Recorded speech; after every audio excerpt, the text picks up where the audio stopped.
হয়ে যায়। বুঝা গেল? এবার দেখো কুলিং এফেক্ট। কুলিং এফেক্ট মানে হচ্ছে শীতলীকরণ অবস্থা। কুলিং এফেক্ট কি? রিসিয়ার ক্রিয়া come on sweet after laying in the garden. রিসিয়ার ক্রিয়া হচ্ছে রিসিয়ার ক্রিয়া কি হচ্ছে বা এসেছে সুইট মানে ঘামের অবস্থায় যখন তারা কি বাগানে খেলছিল দিয়ে immediately turn on the fan and feel cooler.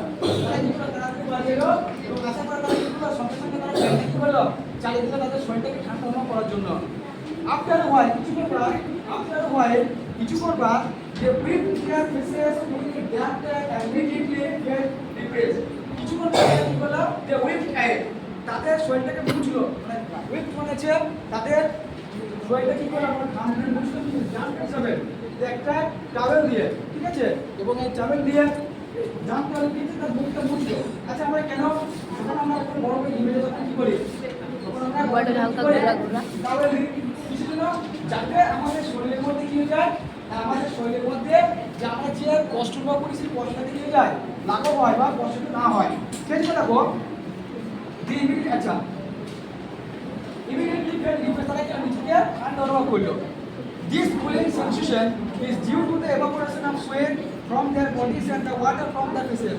এই যে কুলিং সেন্সেশন যে শীতলীকরণ অবস্থাটা কিসের হয়েছে due to the evaporation of sweat অর্থাৎ তাদের ঘামের বাষ্পীভবনের জন্য কিছু ছিল সোয়েট মানে আছে কি সোয়েট মানে আছে ঘাম আর একটা আছে কি পাসপিরেশন আগে তুমি ক্লাস বলেছি পাসপিরেশন মানে কি পাসপিরেশন মানে হচ্ছে ঘাম and the water from their faces এবং তাদের কি আছে যে তাদের মানে ওয়াটার ফ্রম দ্য ফেসেস তাদের মুখে যে পানি এসে পানি থেকে তারা জলীয়ভাবে শোষণ করে কি আছে যে আমাদের মুখটাকে ঠান্ডা হয়েছে।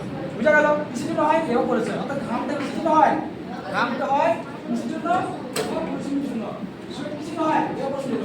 এবার দেখো এটাকে প্রথমে আমরা অ্যাক্টিভিটি 8 করব। অ্যাক্টিভিটি 8 কি হচ্ছে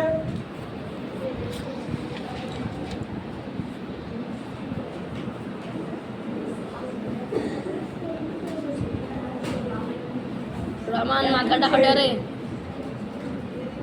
রমান মাথা হটা অ্যাক্টিভিটি 8 কি বলছে দেখো বলছে to create a simple earthing formula and what will do then the escape vegetable and fruit কিসের জন্য